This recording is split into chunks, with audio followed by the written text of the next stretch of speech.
me of that conference call yesterday with Colby. That was fun. Yeah, that guy always like talk a bunch of smack and had to talk back a little bit too, you know. You seemed very comfortable and loose and confident on the call. Like you weren't letting his trash talk get to you at all. Why was that? I knew what's coming already. He always come with the same jokes and, you know, copying someone and, you know, like those weak jokes, and I knew what's coming already. Do you kind of just think, I mean, how do you view him when he says all these things? Like, what's going through your head? I think like he's embarrassing himself. It's embarrassing, you know, sometimes to watch. He's, you know, I'm not really into social media, but I even don't have Instagram on my phone, you know. And well, you're on Instagram right now. Live. My wife handles everything, and I don't even, you know, look at. But you know, sometimes you see something he's posts like some friend show me or something. It's just embarrassing, man. Yeah. I feel bad for him. Do you think it's scripted? What do you mean, like? Do you think somebody like that he's reading it off of, you know, a script that he's come up with stuff? Yeah. I feel like it's, you know, like it's so fake, you know, and it's all combined of people like, you know, they acting, and it's embarrassing. Do you feel though? I mean, you know, he said a lot of things about Brazilians and Brazil. Do you feel you sort of have to win not only for yourself but for your country and for your fellow countrymen? Yeah, I feel like a lot of Brazilian. Everything that I post, everything when I meet Brazilians, they always say the same thing. You gotta kill this guy. You gotta kill this guy. But you know, I've been on this position, you know, before. I have a lot of ups and downs on the cage, on my life, on my career, and it's my 38th fight, and you know, it's a lot of fights, and I know, thank you, I know that what I have to do to win, and I don't take this as a pressure, you know, I have to win anyway. It's for my, you know, for me, I need that. You know, nobody wanted more than I want, and that's why I will win. But you know, it's just like it's part of it. He trying to do this to promote himself, and I think it's in the wrong way.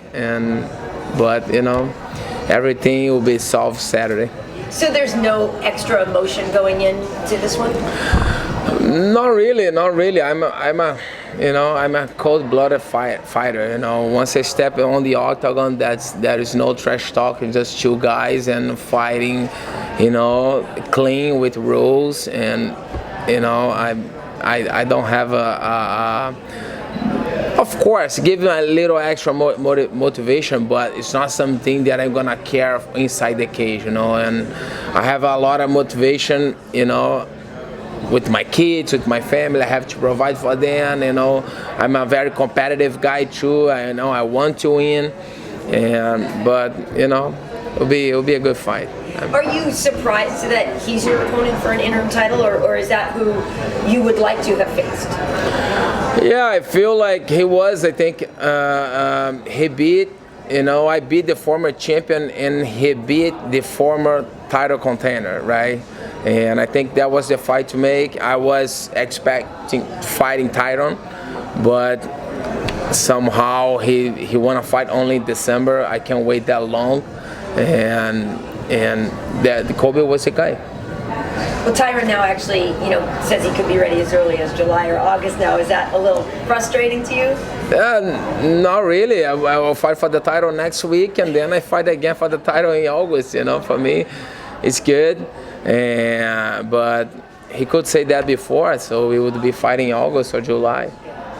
What did you think of Colby's fight with Damian? Yeah, I think you know, he was just. I think Damian, he's a great fighter, but he don't bring what I bring to the fight. He's not as dangerous as I am standing.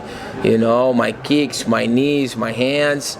And he's a great jiu-jitsu fighter. He's got great takedowns, but I feel in that fight with Kobe, I never see Damian looking so bad in his whole career. I think that was the fight that he looked something was going wrong with him, and I felt like he wasn't looking shape, and he gassed, and Kobe gassed too, you know. And I don't think that guy can last 5 rounds with me. Do you get a chance to see the Darren Till's video of him cutting weight yesterday? Did you watch that at all? I did. You did. What did you think of that? As someone who you had a very hard weight cut to 155, what did you think of that video? I think that guy has, you know, he's a great fighter. He's a young kid. I think he's 24, 25, 26. I don't see he fighting very long on this welterweight division. Every time you make weight, it gets harder and harder and harder. It's you know, I've been there before. I feel like every time I make weight, every time I make 155, was getting harder and harder all the time, every time. And same thing gonna happen to him, and he gonna go 185 eventually. He not even make weight after all that, and we could not even watch the whole video, right? And he was 3.5 pounds over off the extra pound. If he would fight for the title, it would be 4.5 pounds. And he's a great fighter, young guy, but I think he's gonna go at 185 eventually. When you see a video like that, does that shock you, or is that just something that fighters have to go through sometimes? I mean, that happens relatively often, right? Yeah, like I saw like he was like for 50 minutes on the treadmill, then 5 minutes on the meet, like five minutes around on the meets, right. And then he went back to the sauna. I usually make weight with like 5 to 6 rounds on the meets, you know. I usually do. Like he did a lot, and he was still over, and that was kind of shocked. So your fight against Eddie, though, was that the worst cut you ever had, and that was the reason to move up? Because there was, you know, I don't know, true or not, that rumors, people saying you passed out, you were out for 3 minutes. And Yeah, I passed out 3 times, and I went out and went back. Like I did that like probably 3 times, and then one of the times I was out for almost 3 minutes, and people are gonna call, you know, I almost, when I fell back on the bathtub, I almost hit the back of my head on the sink. I could die. Yeah. And that was a fight that I shouldn't fight, but everything happened for a reason. I did it, and I lost, and then I learned a lot from it. And then I even tried again with Tony, and same thing happened. I didn't pass out, but after I make weight, I couldn't stand up for like 40 minutes, 1 hour. I lie down on the ground on the hallway of the hotel, by my room's door, and the guy say, "Okay, Rafa, it's time to make weight." I couldn't stand up. I just couldn't walk, but you know, I did it. But you know, and then I got on time. I say, "Hey, it's time to, you know, to live my life." You know, I have 2 kids. I wanna, you know, feel, you know, have happiness in what I do. You know, have pleasure in what I do. I'm not having pleasure at all, and I think the move for welterweight was the best option. We hear about these extreme weight cuts being dangerous for the fighters. Do you feel that you've taken irreparable damage to your body from these cuts to 155? No, not really. And you know, I feel like with Alvarez, I got my once I got clicked. You know, I was seeing everything, but I lost my legs. I couldn't feel my legs. My legs were wobbling, and I couldn't, you know, stand up. But I was seeing everything. I remember when the guy jumped in and asked me what date it is, what year, and then I knew what happened. You know, I knew everything, and I was, you know, seeing everything, but I don't have anything with that today, you know, like no lasting damage. But you feel like it definitely affected your fight? Yeah, sure. It could. I could have something, but thank you God I don't have anything. But like, and then one day I was thinking in my house, man, doesn't make any sense. I'm passing through this, getting dehydrated, almost dying, to next day getting punched on the head. It just don't make sense, and say I gotta make changes, and then I think it was the best thing I did. Did you make that decision to go up to welterweight before your fight with Alvarez during that weight cut, or was it after the fight? Before the fight with Alvarez, I had plans already to move. You know, after I beat Cerrone, I say I'm gonna move, and then I was trying to push the fight with Robbie Lawler back on the days, but did it happen? And the fight with Conor came up, and I broke my foot, and I took the fight with Alvarez, and then I had a very bad year, and then I decided, and then I say I'm having a bad year already, so I don't want to be cutting weight like crazy, and I'm losing, and I just want to be happy, and then do, you know, focus 100% on my train, on my fight, and you know, that was a good thing. You also changed camps during that process. So was that something you were thinking about before the fight with Eddie, or what really contributed to you deciding to change? Yeah, I think I wasn't thinking that before Alvarez, but after I lost the belt, things changed, and you know, I felt that there was time for me to leave King's MMA, and I think it was the best decision that I made too. With Jason Perillo, you obviously get a little more one-on-one attention. Yeah. So is that the main draw? I mean, and obviously we know he's, you know, made champions with Michael and Chris. I feel that change was good for me, because now I am kind of in charge of my training. Okay, like we have a sparring every Saturday. I have Eduardo Pamplona, which is my Muay Thai guy. He was the first guy when I moved to California to train with. He was on my first 3 fights, and then when he left to Brazil, I went to train with Rafael. But Eduardo was the first guy, and he's back now, and he and Jason and Felipe de la Monica, those guys, and then I get like, one-on-one attention all the time. The training is for me. Okay, we're gonna have a sparring Saturday for half, and then we call like 3 or 4 guys to come to spar with me. So I am not on the room with like 20, 30 guys doing. Sometimes I'm doing techniques that I'm not even gonna use, but like it's for everybody else too. Now I'm getting attention one-on-one, and it's a really good thing. As a veteran fighter, someone who's dealt with losses in a bad year, as you said, how much do you need to like embrace the desperation of your situation? Like, how many more chances will you get to stand as a champion? Do you embrace that, or do you kind of like cast that aside and not think about it? Yeah, I'm not even thinking about it, and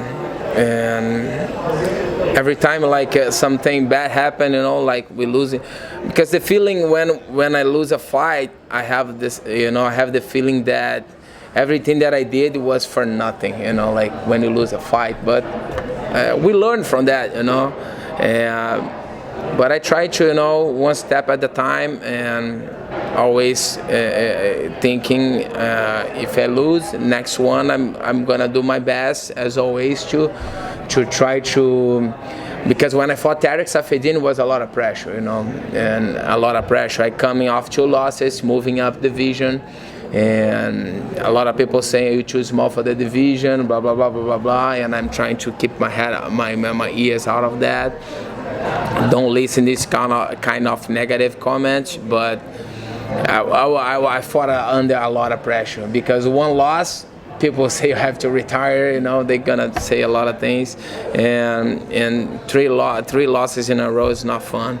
But I thank God that I beat him, and I beat Neil, and I beat Robbie, and I'm fine for the title. And there's something to be said about that, right? Reviving yourself and coming back and redeeming yourself. Yeah, and then I'm training better. I'm living better now on this division. I can, for last week I went to churrascaria, with my family, Brazilian barbecue steak. And still I'm 15, 16 pounds over. It's amazing, I'm still eating. I'm still having a good life, still living, because before, once I signed the contract, my stress start, day one. I signed the contract, okay, 11 weeks. Ah man, diet, you know, like gotta drop 40 pounds. It's just too much. And I know you were talking to Karen about this, but is it almost rewarding for you to be dealing with this heel of a character in Colby, the harsh things that he's been involved in against Brazilians and all that, taking this guy on? Sorry, can you say that? Is it good for you? I mean, it seems like you're taking on this heel of a character, this guy who's like really a bad guy. You're kind of standing up for your country and everyone like that. How does that feel? Do you think that will help you and maybe change the way? Yeah, I got in a good position, and every single person that I speak with, they say I am walking on the street, people, hey, please kill Kobe, kill Kobe.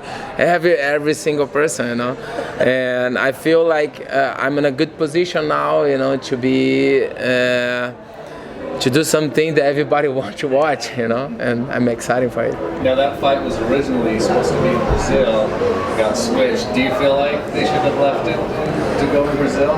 Yeah, I was excited to fight in Brazil. I had a fight in Brazil like in 10 years, and it would be great to be in my home country, you know, hometown Rio. But unfortunately they changed, but it's not gonna, you know, change the result of the fight. It will be good to fight there, it will be fun, but, you know, just change the location, nothing else. Did the UFC say why they changed it? I think was because of security issues, you know. The problem is, the fight when Kobe fought Damian, that was in São Paulo. In Rio, it's a different story. I don't know if you guys been in Rio. Rio is rough, you know. People are like more wild, you know. It's not São Paulo. People are different, you know, but Rio is a different level, and especially me being a Brazilian from Rio, I think it would be, you know, too much. After that corner incident too, that, you know, he broke the glass on the bus and everything else, the guys couldn't handle one guy. How come they're gonna handle that crazy crowd? So you think there's some justification? Oh yeah, I think so. But you were excited you kind of wanted to beat him in your heart. Oh yeah, it will be fun, but it will be fun to beat him too, with all the Americans on my side. It will be great. You know, when you look at Conor now, obviously that fight got away from you. What do you think when you see, you know, him? Do you think he'll return? What do you think of the lifestyle? Do you think of him as a champion? What do you think? Yeah, like you know, he got his belt, but he haven't defended it yet. You know, he beat Aldo, he moved up, he beat Alvarez, and I think he got an easy path. He went straight for the title. He didn't fight the contenders to make it to the title. And you know, but he's, you know, it's a guy that everybody wants to watch because of what he talks, and he got a fight with Mayweather. That's huge. And the fight, you know, if that fight would happen 2 years ago, I'm sure he'll not be where he is right now. I'm sure about it. But I think that fight could be helping down the road, you know. Once I get my second belt, I think he should try his third belt, maybe. Yeah, I'll be there. And you want to be Campayao, right? Champ. Oh yeah, you know. How much would that mean to you? Yeah, it means a lot for my, you know, legacy, you know, and be among the very few guys to have 2 belts, and it's just, you know, a blessing, and I feel, you know, in a great moment of my life, spiritually and mentally, you know, and it's just time to go. How do you think, if you win this fight against Colby, how do you think you match up with Woodley? Man, fight is a fight. Could go, anything could happen. Tyron has a heavy hands, and you know, but I'll bring it. I will put on him. You know, I will make him fight. As always, in my style, I walk forward. I throw punch, kicks, and I'm not afraid of his take. I think like when he fought Steve Thompson, he was worried about the strikes. When he fought Damian, he was worried about the takedowns. And with me, he got to worry about everything because I'm gonna, you know, throw everything on him. You know, if he gave me a chance, I'll take him down and I'll strike him, I'll kick him, I'll punch him. I think I have more. I can be a threat. I can be, confuse his game.